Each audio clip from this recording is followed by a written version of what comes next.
The top stories. Barbados records another suspected murder as police make breakthroughs in 2 cases. An insurance executive says Barbadians are not prepared for a major disaster. And West Indies off to a losing start in Australia. Welcome to Nation News for Monday, February 9th, 2015. I'm Natasha Beckles. No matter where you are in the world, at home or abroad, Nation News keeps you connected with what's happening in Barbados through our website, video newscast, and online e-papers. So stay connected with Nation News.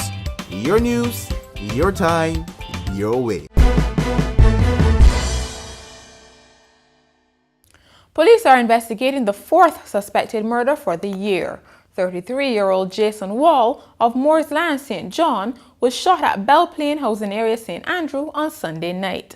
According to initial investigations, Mr. Wall was sitting with another person around 8:15 p.m. when he was shot by an unknown assailant. He died at the scene.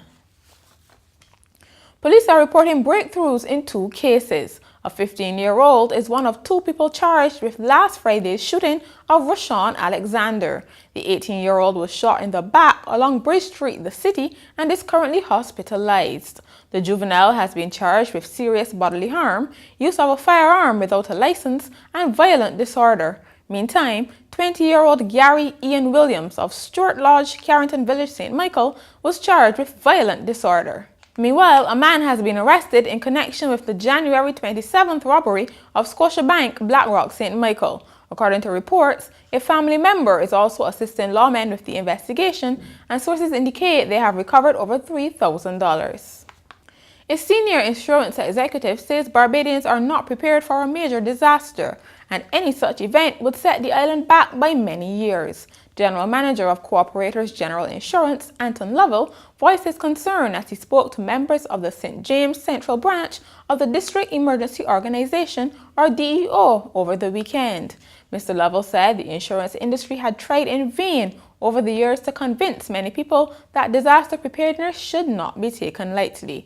But he said while a minority heeded the call to prepare, the majority of residents continue to be reactive. Also speaking during the event was St. James Central MP Kerry Simmons, who called on government to source adequate facilities to house all DEOs in the island.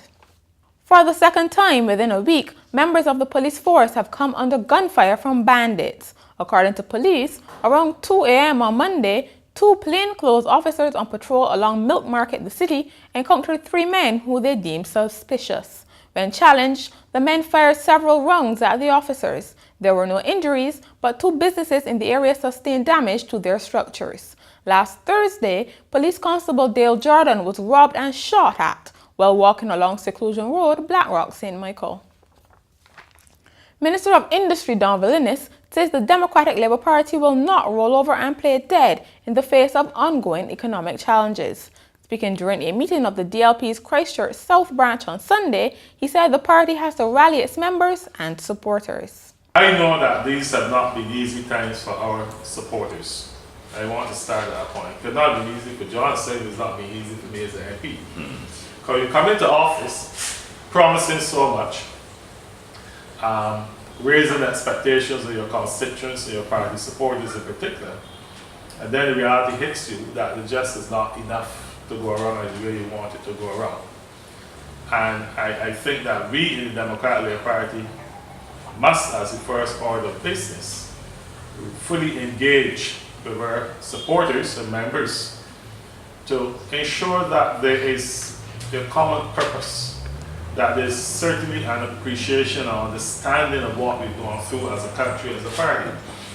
Because if we don't have that conversation among ourselves, it's going to be very difficult to ask you to go there and beat the streets and to be the voice of the party. The Barbados Labour Party will continue to boycott Parliament as long as Speaker of the House of Assembly Michael Carrington is presiding. Opposition leader Mia Motley made this declaration while addressing a meeting of the BLP St. Philip West constituency branch on Sunday night. Because the Barbados Labour Party took a principled position that once the Speaker left the seat and the Deputy Speaker referred the matter to the Committee of Privileges, that he had no moral authority to resume his seat until the Committee of Privileges had reported back to the House of Assembly. It was a position that some may not understand, but principles only mean something when it is inconvenient to stand by them. The decision stems from a High Court ruling ordering Mr. Carrington, who is also a lawyer, to hand over funds to one of his clients. Barbadians hoping to own land should make their move soon, as a piece of the rock may soon be beyond their reach. So says co-organizer of the inaugural Real Estate Expo, Elliot Green. He told Nation News it's a buyer's market at the moment, but the cost of land has been steadily rising, and within 2 decades, the average Barbadian may not be able to afford it. He said it was all but impossible for the average person to buy land on the West Coast right now. In sport, West Indies lost their Cricket World Cup warm-up match against England by 9 wickets on Monday. Reeling on 35 for 3, West Indies were all out for 122 in fewer than 30 overs, despite a fighting 45 from Lendl Simmons. England cruised to victory, scoring 125 for 1. Back home, wicketkeeper batsman Shane Dowrich was named man of the match after scoring his maiden first-class century over the weekend. Dowrich scored 131 not out against the Leeward Island Hurricanes. They folded against Barbados Pride, losing by an innings and 190 runs. The Pride will play Trinidad and Tobago Red Force this weekend at Kensington Oval. And finally, an angry owl is terrorizing joggers in Oregon. Officials are warning early morning joggers and park visitors to look out for the bird, which has attacked at least 4 people in a month and stolen their hats.